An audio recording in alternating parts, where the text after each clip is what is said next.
This is the Artist Entrepreneur Podcast. We are your hosts, Amanda Ritchie, Noah Dock, and me, Carrie Wee. We're three artists brought together by the love of circus and dance. Amanda from the world of Cirque du Soleil as an aerial soloist, Noah, our academic, and me from the commercial dance world. This is one of the greatest jobs in the world, but it comes with uncertainty. Each episode contains insight on how to pursue art-based businesses. We'll have a variety of guests and have lively weekly Discord. Tune in every week to hear our perspectives on the minefield that is the artist's way of life.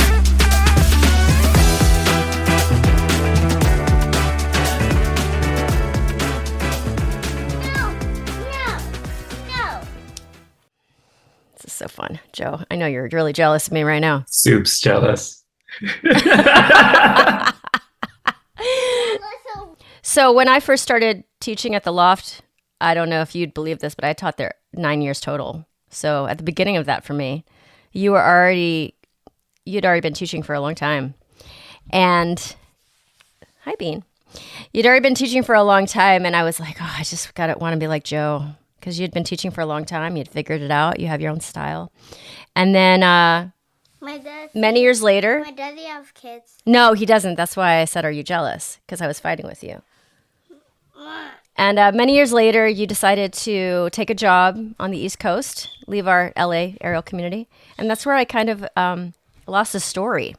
Could you please catch me up and tell the audience your name and add a little bit about the before times and then... give me a debrief on your life. Okay, so quick rundown. I went to school as well. I graduated from college, but then really wanted to do circus. I just wanted that academic obligation out of the way. Gave it a shot, and that shot worked. I was very fortunate that it did because it got me to Montreal National Circus School. Once I finished that, I didn't start working consistently right away. It took me like a year and a half to find like my footing. And once I did, it was pretty good. Like worked with Elwaz. That was my first major show. I did a show called Nebbia. And then after that, I moved to Berlin to be a part of the show called Soap. And then was part of a new show called Versus. So I was in Germany on and off for a bit. Then I got asked to be like the resident director or production manager or whatever of this set of shows that was on a cruise ship that was opening up. It's a really fancy ship too. And I did that 2 summers in a row. So that was my first like leadership position and not concentrating on performing. All the while, every time going back to LA coaching. Because I would have breaks between contracts and I'd just go back home and coach in the meantime. And then soon after doing all that on the ship, I decided to pursue the show that I wrote. I wrote a show in like 2011 and never really expected much to come out of it. But then in 2015, I was like, all right, let's try this. And, I was lucky to be able to pull something off. That premiered 2016. Then it did 2 festivals, one in 2017, one in 2019. But I did go to grad school in 2018 to get a master's in arts leadership because I wanted to prepare myself for my future. And also, I thought it was a degree that like taught me how to be a better producer. Arts leadership. Was it? No. What it was, but it was helpful in that it taught us like the ins and outs of like the arts nonprofit world, like the structure of it, how it functions, like comparing it to for-profit companies and what's the deal. So it was really enlightening. And did I get out of it what I wanted? Actually, yeah, because there were some like courses that I took doing that helped with production, and that was great. And then the pandemic happened, which just slammed the door on everything. But during that time, I was really fortunate that I was able to work. I continued to teach at the Loft, luckily. And then also I became the casting director. There were some projects in the Southern California area that needed acrobats. So somebody hooked me up with someone else. And I said, sure, I could do that. They liked the job that I did. So they asked me to cast the whole event. And that was like 60 people. I was like, I had never done anything on this scale, but if you trust me, sure, let's go.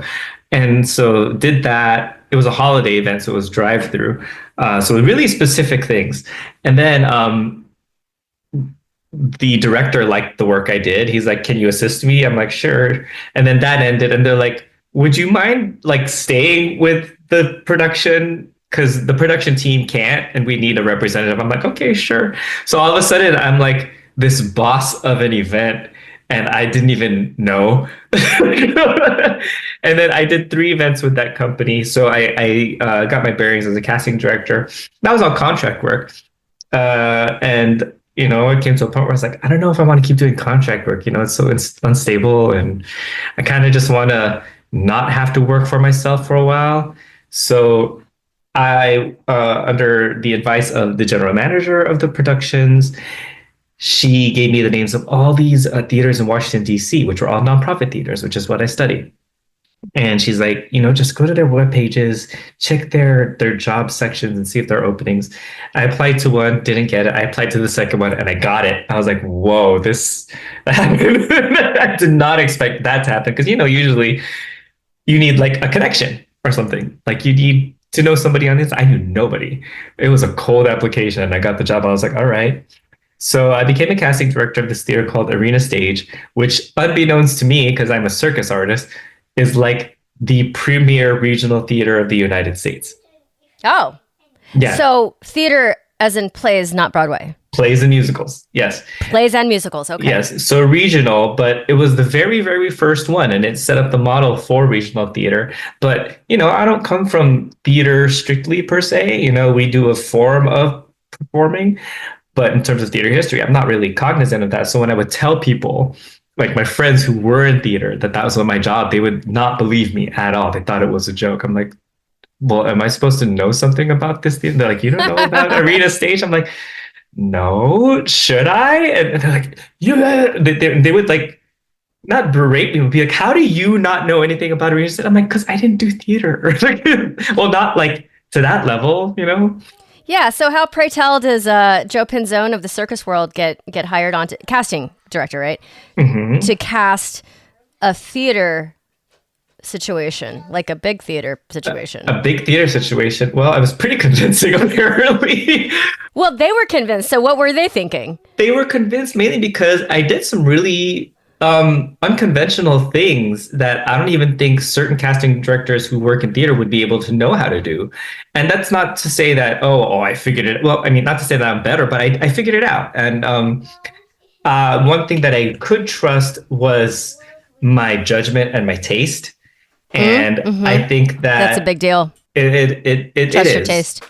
And, the director that I worked with, his name is Vance, and he was fantastic. And he said, Joe, 90% of a production success is dependent on casting.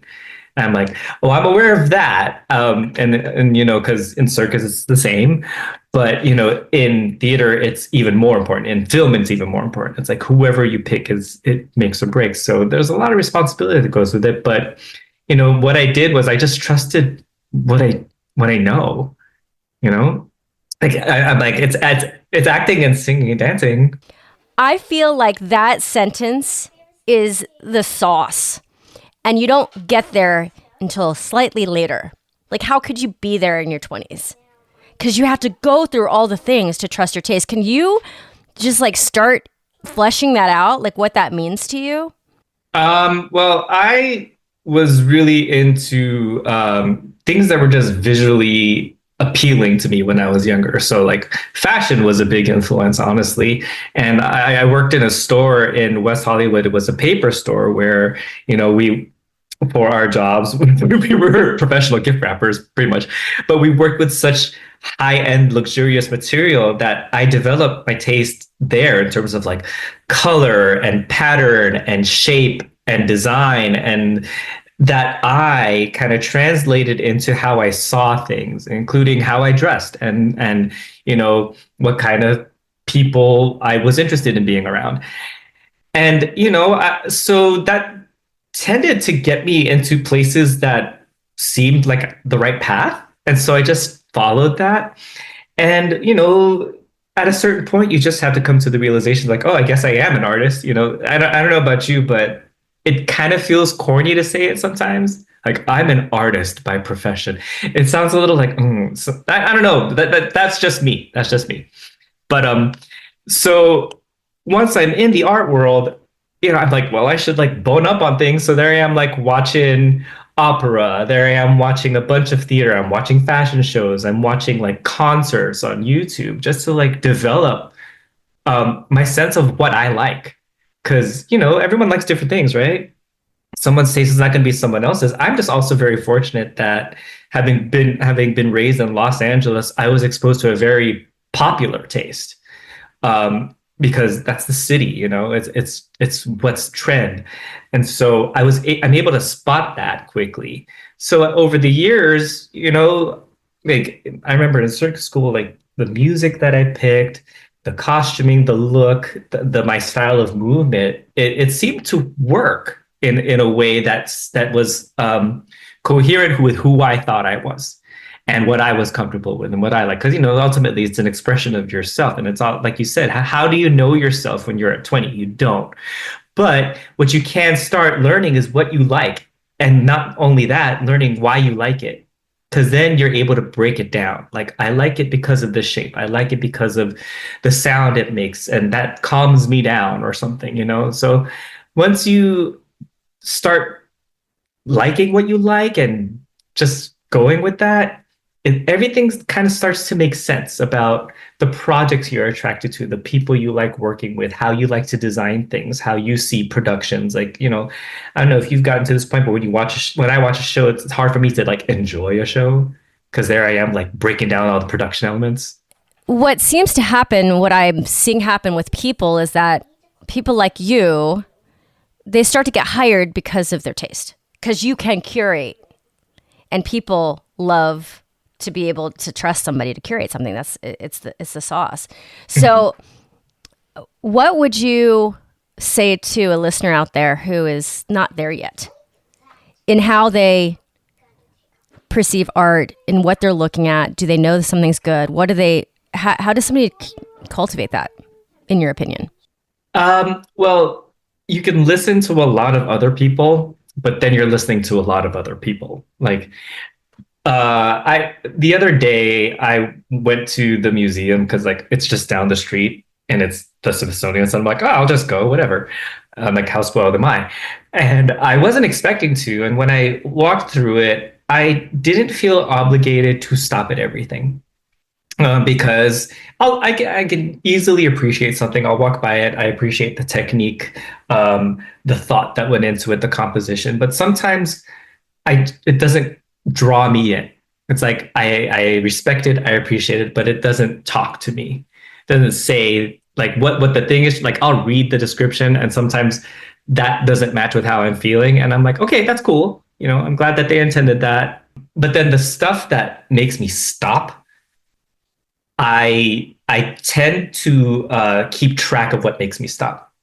Like, why this one? Why not this masterpiece over here? It's like, well, because the masterpiece, like, we all get it, but this thing over here, it's a little bit more subtle. There's less noise in it. I like the simplicity. So, like, those kinds of adjectives that I start to use to describe those things is kind of my aesthetic. It's sleeker. There's less distraction.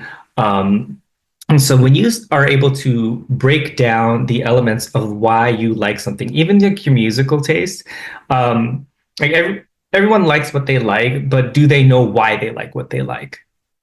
I think it's worth taking the time to just figure that out, because that'll give you an insight into a lot of other things about yourself. And the better you know yourself, the better you can trust yourself. Like, it's not like it's not like I think so highly of my taste. It's more like my taste has been verified across um, periods of time, and it seems to be consistent. So I have to believe it because it's been told to me enough times. So I'm like, okay, then maybe I should start trusting myself.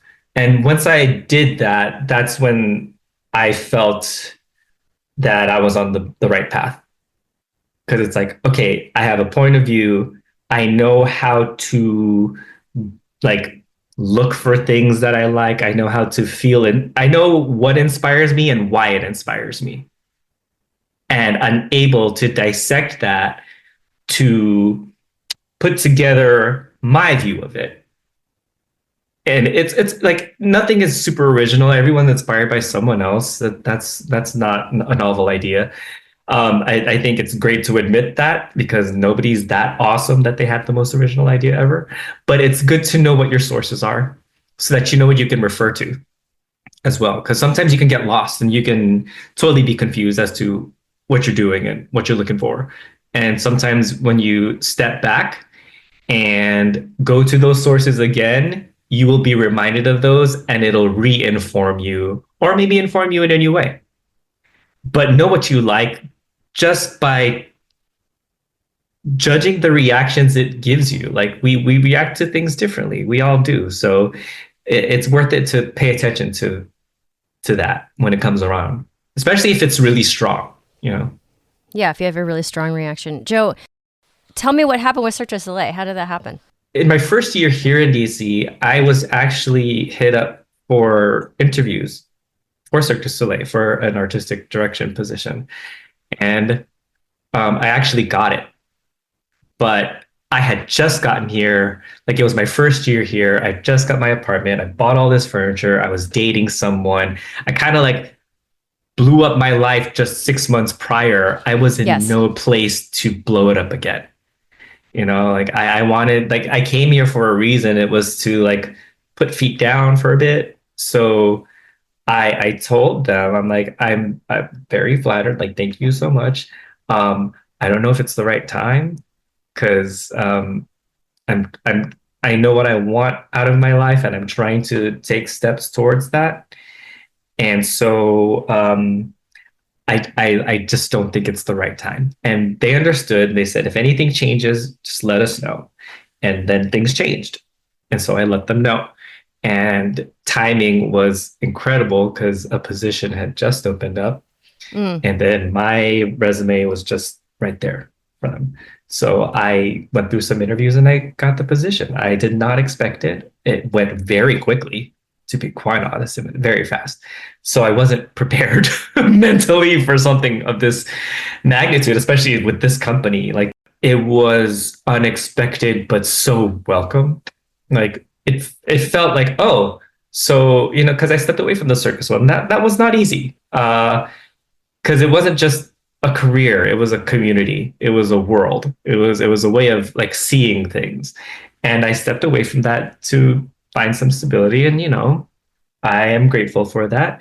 But then this call back to this world, especially in a position that could provide stability, just seemed like, wow, how did the stars just align with this one? My God, I'd be dumb to not take it. So of course I took it, and it was great. It was one of the coolest jobs I've had. Like it's like, oh, so this is how it works. Yeah, can you tell the audience what the show was, what your job was with the show, what it entailed? Yeah, so I was the artistic director of a production called Bazaar. Bazaar was a smaller format of their big top shows, and it was designed to open up new markets. So it would be like the show Soleil would send out to places they've never been before just to test how it could go.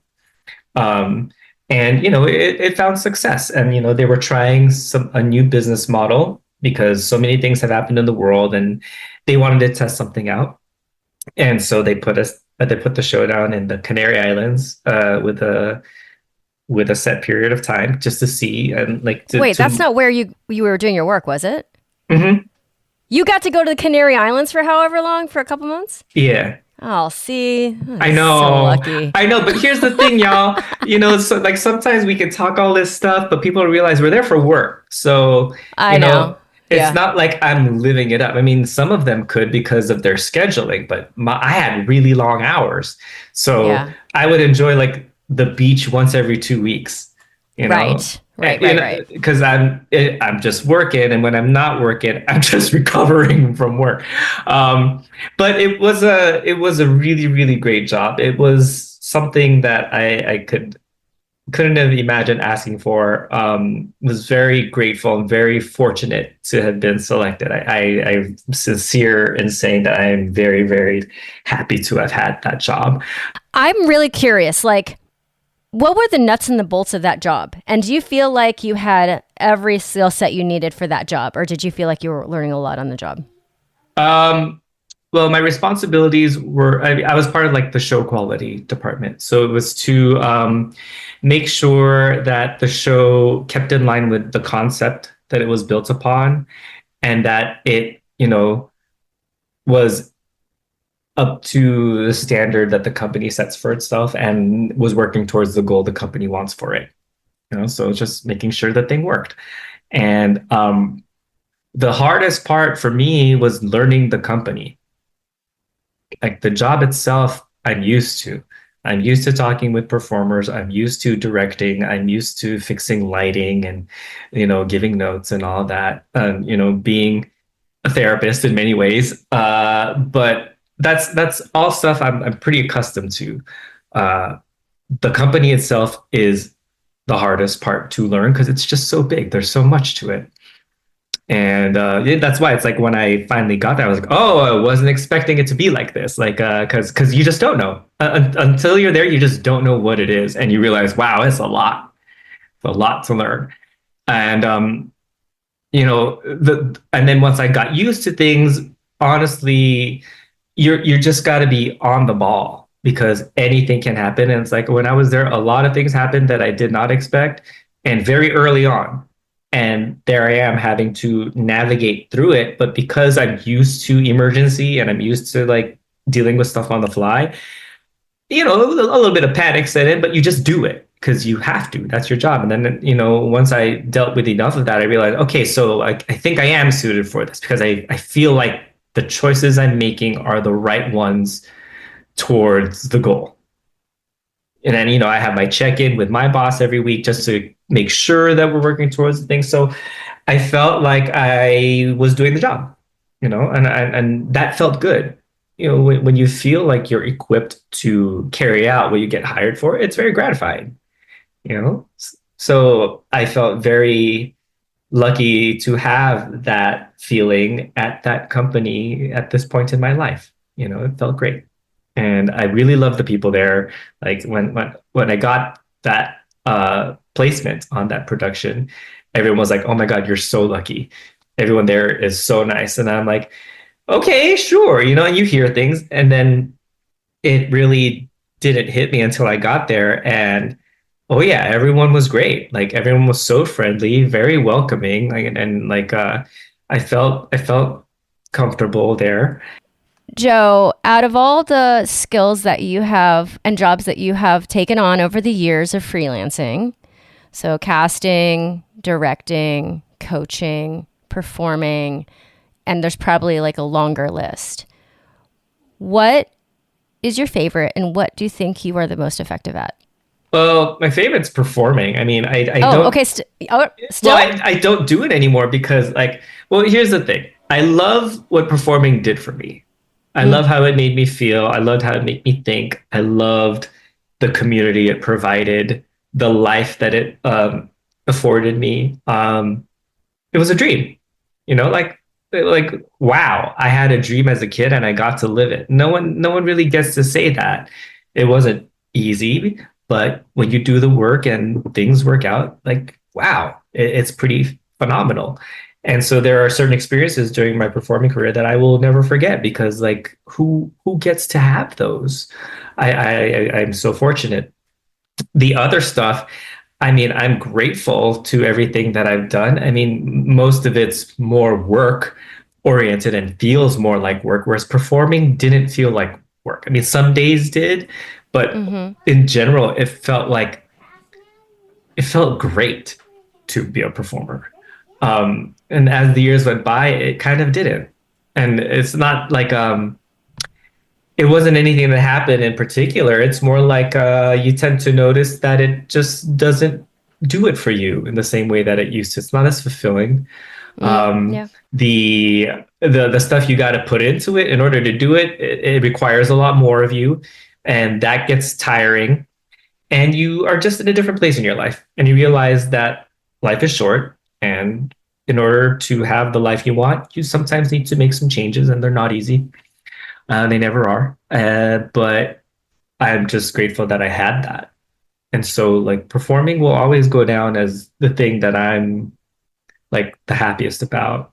Like I was talking with one of my friends last week, Mandy Orozco. She does silks, and she's currently getting her master's in psychology right now. But she's going to school, and we had some very frank conversation about how different it is after performing. There's no guidebook.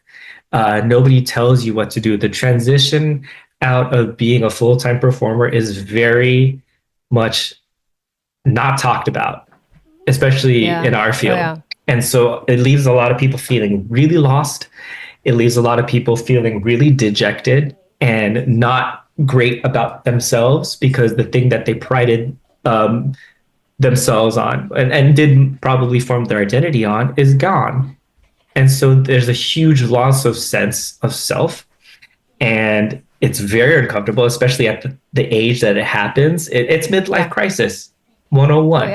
yeah. But because we do something really specific, there's not a lot of post-career accounts of how to do things. Because there are some people who are still performing. There are some people who just do something completely different, not the arts at all. And it's not like what I did is a blueprint, but it's a path, you know? But it is the path that I hoped for myself. And because it's what I wanted for myself, I worked really hard to get it, and sacrificed a lot, because you can't get it without, putting in the work and giving stuff up.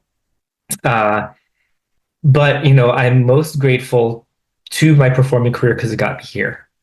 I learned so much. I met so many good people. I learned about like the world.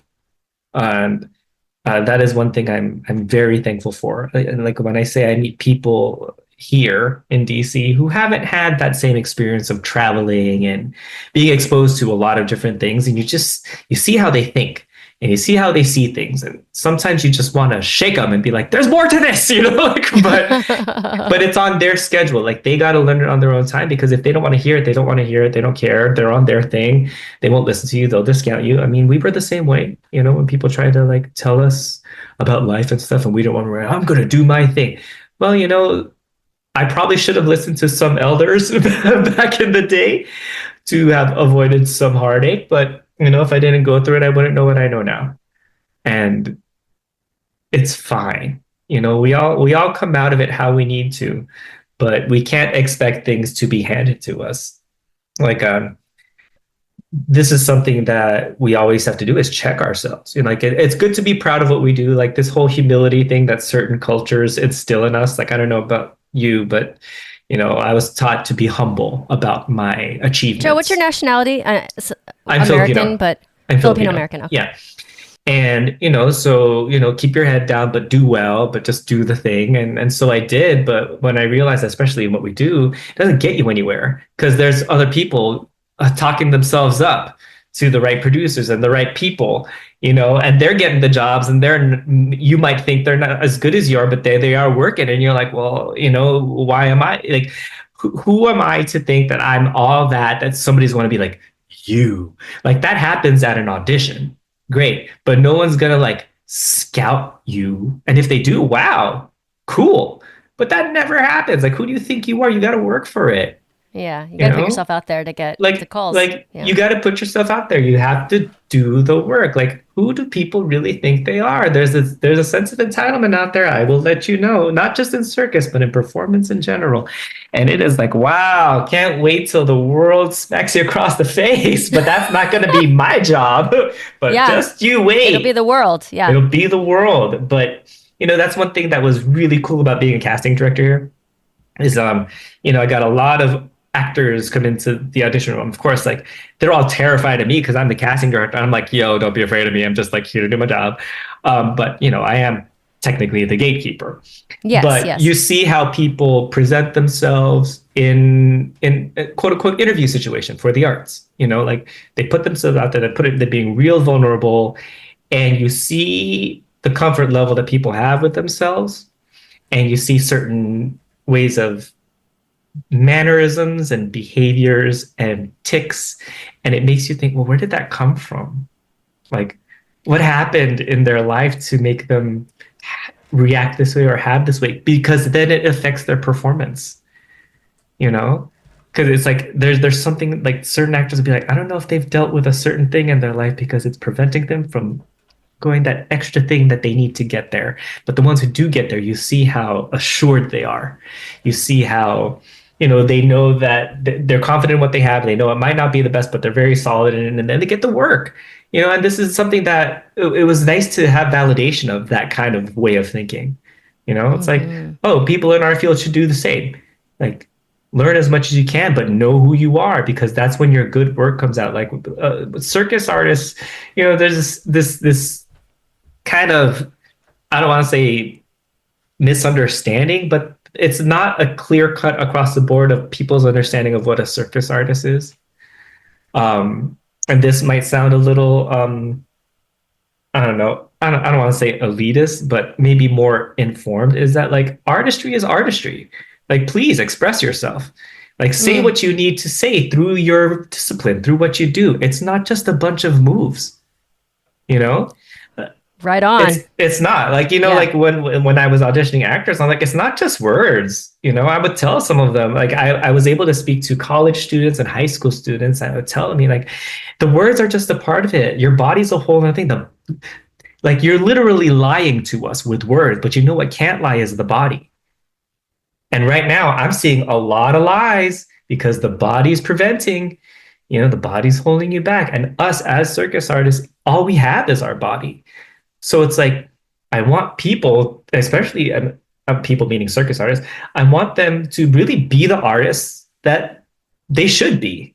Like, get out of their own way and thinking things have to be a certain way in order for it to work. Maybe there's formulas for certain people. Maybe that's their thing. Great. But at least be true to yourself. At least try to put something out there that makes people think or reflect or feel. Maybe not specifically to the thing that you're intending, but in some way. I mean, that's how we all got here, right? Like, we saw something that made us feel something, and it inspired us on this path.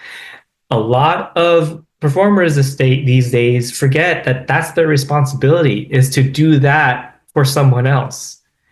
Like, we have such amazing lives.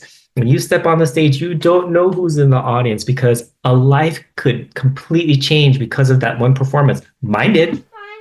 Yeah, me too. And so, and I had to tell that to the people at Bazaar. I'm like, my whole life changed because of watching one show one time. And that's what our responsibility is. It's not to have to do it perfectly every night. Like, yes, high standard, great. We like consistency. We like excellence. Perfection doesn't exist. But you have to make them feel something, or you have to make them think something, so that they see things a different way, so that they understand what life is more, so they can figure out what theirs is, because they don't know, or they think they know, and then all of a sudden it could be a lie to them. But our job is to help people see more, to make them know more, to make them feel more. It's not just moves. Like, moves are boring. Yeah. Like it's so easy. It's easy and boring. It's easy, and there is this like one-upmanship in terms of technique. Like, social media has done this, where somebody is inspired by something because you see everything's out there now, and they want to do one better. Because everyone wants to one up. And sometimes it's like that's fine, but if that's always the goal, it's gonna get real tired and you're gonna hurt yourself, to be honest.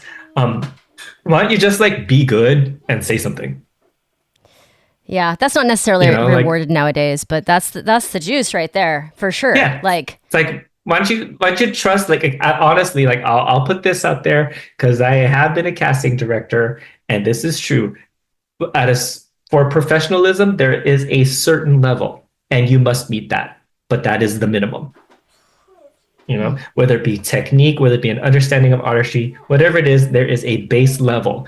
But once you get there, you have to reset yourself to zero, because guess what? A lot of people are there. So what makes you stick out is who you are. It's not your technique. Everyone has the same technique. Yes. So like, what makes you more valuable as an artist is you. Like your understanding of the world, your experience, how you see it, how you want it to be. Go do that. Like you have the opportunity. It's called a stage. It's called a performance. Why don't you go tell the world how you see things? Why don't you go tell the world who you are and how you like, why not? That's literally your job. So go do it. But don't think that moves are enough. I miss you, and it always blows me away when somebody like you or somebody like you is in like a place in DC completely, they don't know who's there because you're not in their world. No. But this podcast is in our world. And I think there's going to be a lot of listeners who value this coming from you, because I also talk about it. But, you're a peer of mine. We all have a different way of expressing what we think is all of this, like what the juice is, what the sauce is, the most important thing that makes us who we are. And we all have a kind of a different outlook on it and different way of communicating it. And sometimes you need to hear it from different voices. Yeah. You do. And we didn't have that in the circus world in my generation. There wasn't too much contemporary circus beforehand and experience of several things, making a company, going out there, promoting yourself in different countries. Like it wasn't like, oh my God, let me tell you, YouTube did not exist until 2005 when I graduated circus school. And that's how I got my work, was by putting my act on YouTube. But beforehand, we used to have to burn DVDs and mail them to people. And does that make me sound like a dinosaur? It sure does. But guess what? I know it. I know how hard that was. And so to see the tools that everyone has now. So you have also seen the emergence of circus and aerial as a fitness thing. And, that's cool and all that. But there's another thing that I have. It's like people who take 2 classes and all of a sudden think they can perform. And I'm like, people have to realize that's like Zumba versus ABT. Don't think you can go to Zumba and then be on that stage. Like that's not how this works. I got to put a smackdown on something. It's like, because I respect my art. I cannot have things not at the level I think they should be talking for us. I don't accept that. I work too hard, and the people that I know work too hard for certain things out there to be representative of what we do. And I will say that. I'll leave you with this. One thing I did tell Mandy is the reason why I'm so dedicated to this art form and by the work that I'm hoping to still do is because this means a lot more than just the job itself. It is a world. It is a community. And, it's a community that supports itself, because oftentimes we don't find the support in systems that we thought we should or that we expected from. And so for many, this is what we know, because this is where we discovered who we are and how to be who we are. And that's not to say that, other things weren't good or other things were bad. But, when you find the thing that helps you understand how you should be seeing the world, you value that because it informs everything. And this is what it was for me. Circus was this. I care about my community. I care about the people in generations above me, in mine, the ones coming up, because it gave me a really freaking fantastic life and an experience that I don't think anyone could ever ask for. And I want people to know you can have that. It's not easy, but nothing is. So go get what you think you should get and have the best life you can. This is so fun. It should be fun. Yes, it's hard in the face of things that are so detrimental and so not encouraging, but that doesn't dictate our who we see ourselves as and how we navigate through this. It might put roadblocks, might make things a little difficult, but we decide who our lives are, what our lives are. So we should feel empowered to do that. And it's because of this line of work that I feel that way. And so I'm very grateful to it. And I want others to feel like they have that or have access to it. But they gotta work. Put that out there. They better meet the level. Thank you so much for tuning in. You can find Amanda Ritchie at Grounded in Flight on Instagram. and add Noah Doc on Instagram as well as a Red Flags app. And me, Carrie Wee, you can find at wrapyourheadaroundsilks.com. Thank you so much for being here. We appreciate you. We have so much more coming at you, including guests that are in this art world, that are blazing their way through new businesses, and just more banter from us. Thank you for listening. This is The Artist Entrepreneur.